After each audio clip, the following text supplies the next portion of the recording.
I'd like to welcome to the stage our next speaker this morning with a 20-minute solo session on crafting level design for combat. We've got Pears from Level Design Lobby. Max, are you ready to take to the stage? He's coming up now. Round of applause for Max, everyone.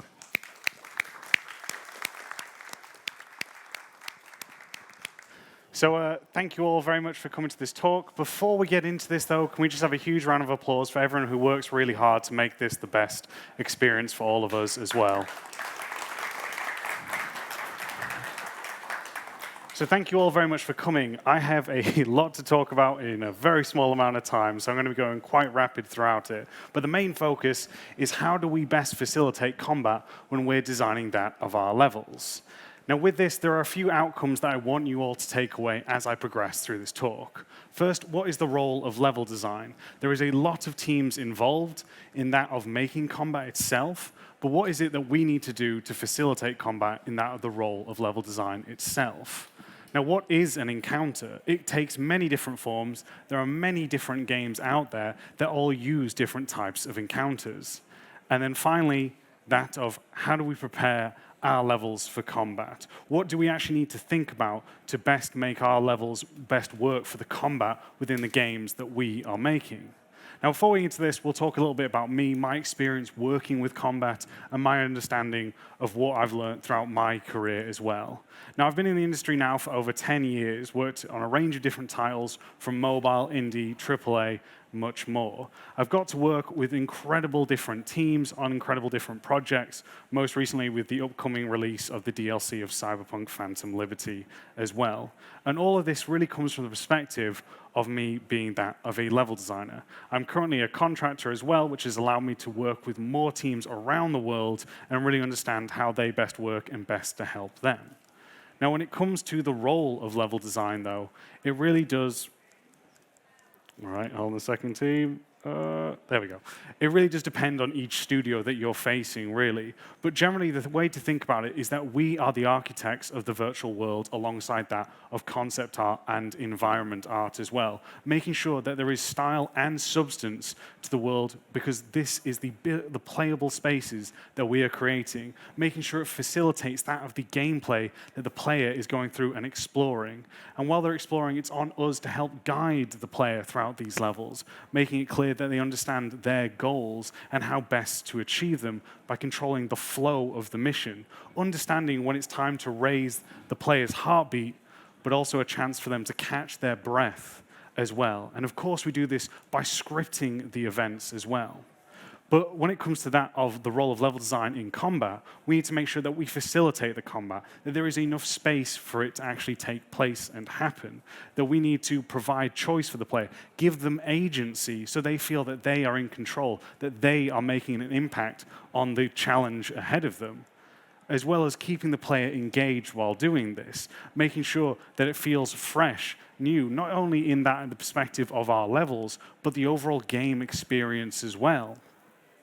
And then providing clear fronts, now we will talk a bit about that later on, as well as that of cover placement and design as well. Now, when it talks about cover placement, I'm really referencing that of something, say, more shooter-focused than that maybe of perhaps, say, God of War. But if it isn't cover, there are still other elements that it's on us to implement within the space. Now, when it comes to this, it is a team effort. It is not just us. We need to work with narrative design, so it makes sure that the combat feels really part of the story, not just Michael Bay explosions everywhere, but it really helps to describe that of growth. Combat designers, they're ones that work really behind the scenes to make sure it's clear what AI works best with one another and what challenges and space that they need to help execute the cool mechanics they offer. AI programmers, there is a lot of expertise that goes into making these enemies, and without them, we wouldn't be able to know how to get them to move left from right. And then finally, weapon designers. I'm sure many of you have played Ratchet & Clank or other crazy cool games where they just make strange weapons, but we need those to understand what best we can provide within the space of usage.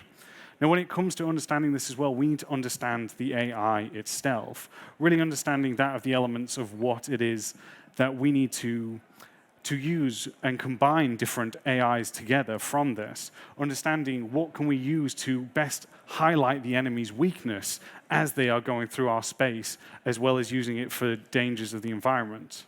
But also we need to think about how do we highlight when the player is in danger or when's the opportunity to strike as well. Communicating that with the animators is a great way. Many of us with From Software that have played their games really understand the timing.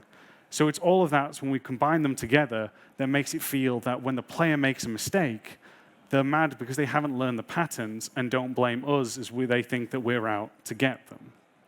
So now with that, let's talk about what is an encounter. An encounter really is that of a puzzle, in the sense that enemies are the puzzles. Here's a layout that I did on Cyberpunk from a top-down perspective. And the way that they approach this is that they're solving it with the abilities that we have given them, whether that be the different mechanics. In the example of Cyberpunk, you upgrade your Cyberpunk to really play how you want. So we offer different routes for the players to take and different abilities for them to take advantage of. And it comes in different forms as well. It may be that of a really hardcore boss battle, or just as simple as 2 enemies around as well. But not only that, it's a great way to raise the intensity of your mission overall.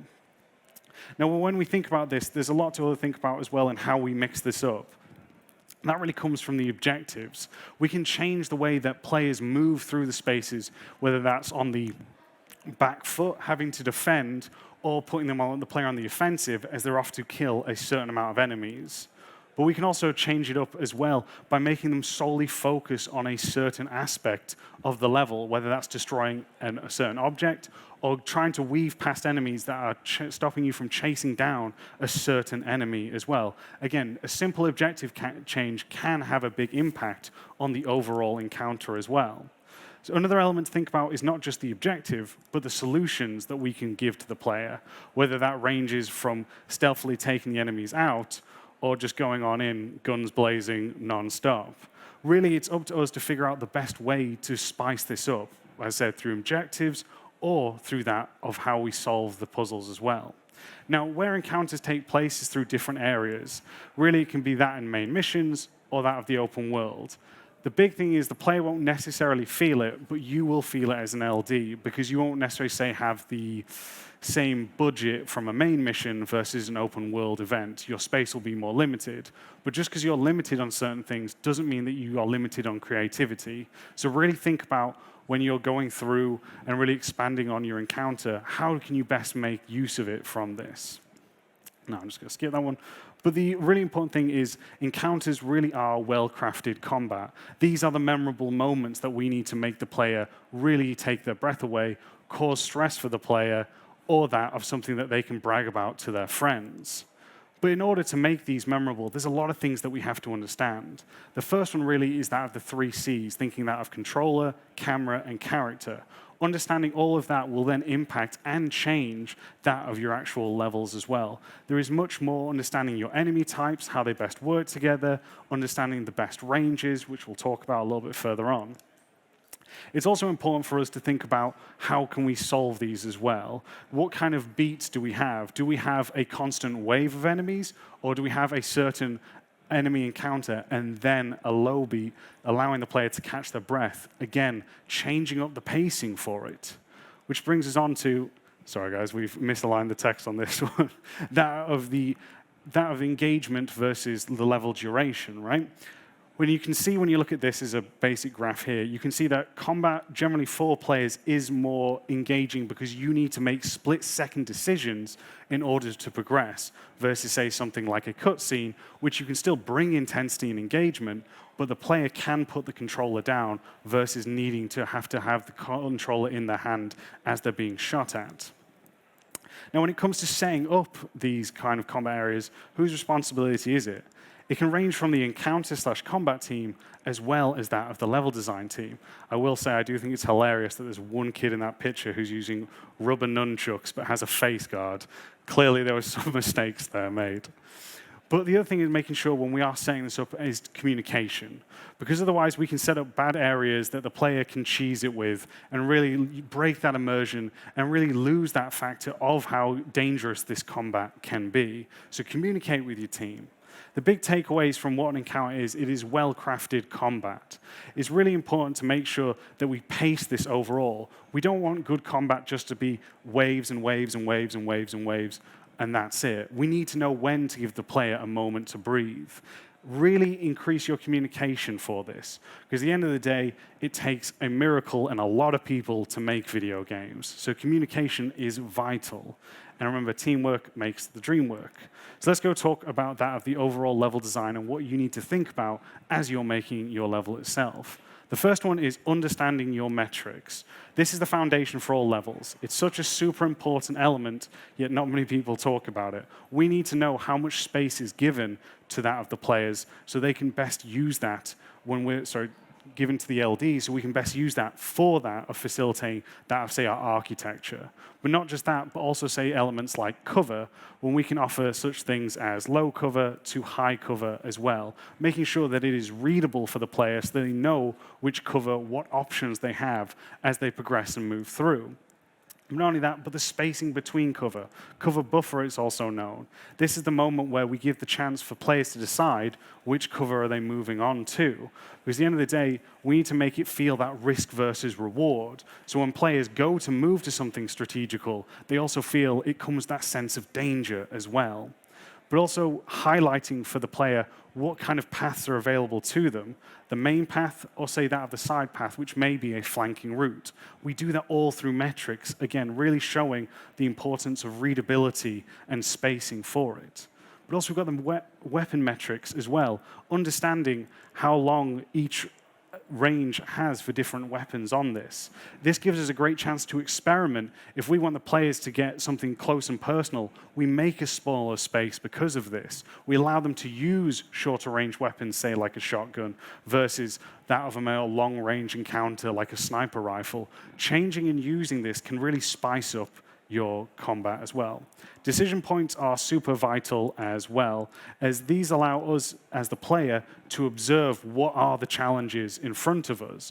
We need to make sure the player gets a chance to observe everything in front of them before they just run in guns blazing. There is a counterpoint to a decision point though. Make sure that this isn't a super safe place where the player can just sit, camp, and destroy all the enemies from. We need to make sure that they are exposed and encouraged to then execute their plan as well. Another thing to think about when you think about decision points is Rainbow Six Siege uses that of leaning itself to become that of its own slowing method down to lean between that of this, say, pillar here from the right to the left or a door, slowing down the pace. One thing we should think about for it as well is building momentum for the player. This may not work for every combat encounter, but our idea is to make the player feel like a badass, right? And you can do this so by giving them an easy win. The first enemy just constantly gives the back to the player, so we can start to build the momentum forward. And remember, we are not the enemy against the player. We're not here to beat them. We're here to make them engage and enjoy their experience. And we can do this by providing choice for the player, offering them different routes, so again, they feel that they are in charge. They're not just in an endless corridor, but making decisions from this. And from that, we need to make sure they understand where the enemy is coming from. What can we do to make it clear where they're going? From that of clearing up the spacing and the cover to make it clear, okay, the enemies are in this direction versus all over around us. So we can, again, start to see how we progress through that of a level as well.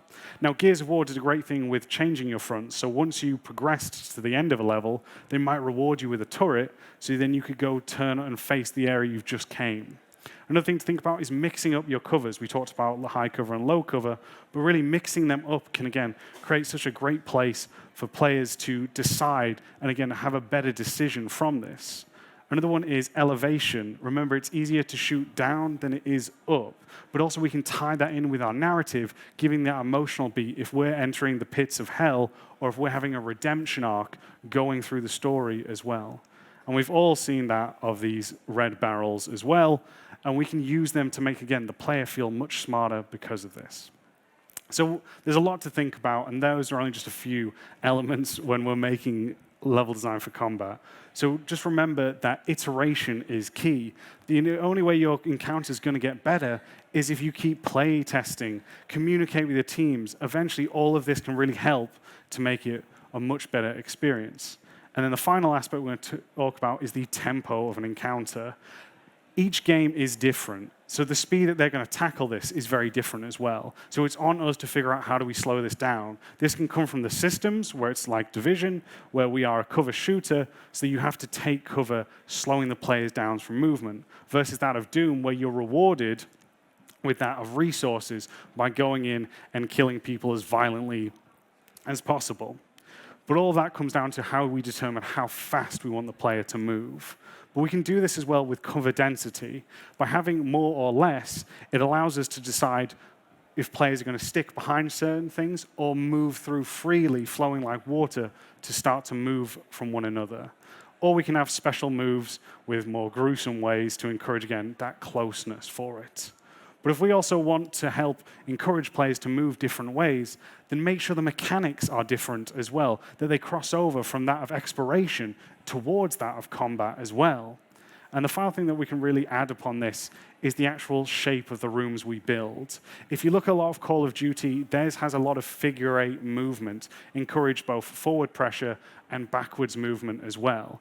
If we want to slow the player down, like we talked about in Rainbow Six, then we can have a lot of 90-degree turns in order making tension build behind each and every corner. So remember that we control the pace as LDs. We need to figure out what it means and what speed we want very early in the game, and then to how to facilitate the gameplay around it, and encourage mastery from the players, understand their mechanics, and best to get out for it. So thank you all very, very much. I appreciate your time. We did rattle through that as fast as possible. If you want to know more, I've got a mentorship, books on it, and please feel free to contact me as well. Look, thanks, Max. Thank you very much. And I know that typically you give a longer talk than that. Yes, I appreciate you condensing that for us today to hear. Fantastic. Some great insights into there, and I can see my on the stage. So I can see many of those things you've mentioned in games that I've played. So, do we have any questions from the audience for Max while we're here? I can see there's a hand at the back there, please. We'll get a mic to you if we can. Just while the mic comes to you, just a little note that we're recording these sessions, so after the fact, we'll send you an email so you can rewatch. And I appreciate there's 3 stages, so you might miss something. But that means also that if you have a question, grab the mic, because then the camera picks it up. Yes, go for it, please. Yeah. Morning. Thanks for the presentation. I have a question from single-player universe. So when you make a really good level, for example, in a shooter like Mass Effect 2 or Cyberpunk, but the player plays on the easy or normal, so they just go YOLO, and they don't utilize all the obstacles, whatever you made for them to have fun. They just like go through. What do you feel like? Is this some sort of a like unnecessary work, or you expect this, or you expect them to play like this? So it depends, because we've had talks where, for example, in Cyberpunk and when on the Division, we'd set how many enemies it was per difficulty, right? So, for example, for Division, easy was 4 enemies, medium became 7, and then I think it was 10 for hard difficulty, right? So that came from a lot of discussions from us to how do we best solve that and not feel, as you said, something they can neglect, but still have a challenge for it. So it's really important to sit and talk to your team about that. I think that's the most important thing for that all. It is a shame, but also, for example, in CD Projekt Red, the mentality was story is king. And as long as the story was being facilitated, that was the most important aspect for it. So again, understanding what each studio wants allows you to figure that out. But again, talk to the team to see if you guys can set those rules of, for example, X enemies, the stats on it. Stats aren't the sexiest part of video games, as we know, but it is really needed for it. So I think as long as you communicate, it can get better from that point, mate. So I hope that answers the question. Thank you, mate, for it. I think we have one question over here, and then I'll jump off the stage. Perfect, thank you.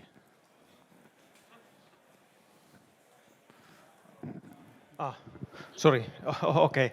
Thanks for the speed run. Good stuff. No, question for the kind of earlier part of the production. Yeah. Do you have tips and tricks to the case when the metrics keep changing while you are also like trying to do the levels? Yeah. So I mean, I wish I had the perfect solution, but it is just one where it's just worth adapting and just trying to remember that the metric change will hopefully help better improve it for it. Because we had a lot of metric changes throughout Division, and that was really hard to go back and just make everything feel bigger without it being like knock-on effects of another day to 2 days work, because obviously it just stretches things out, as you know.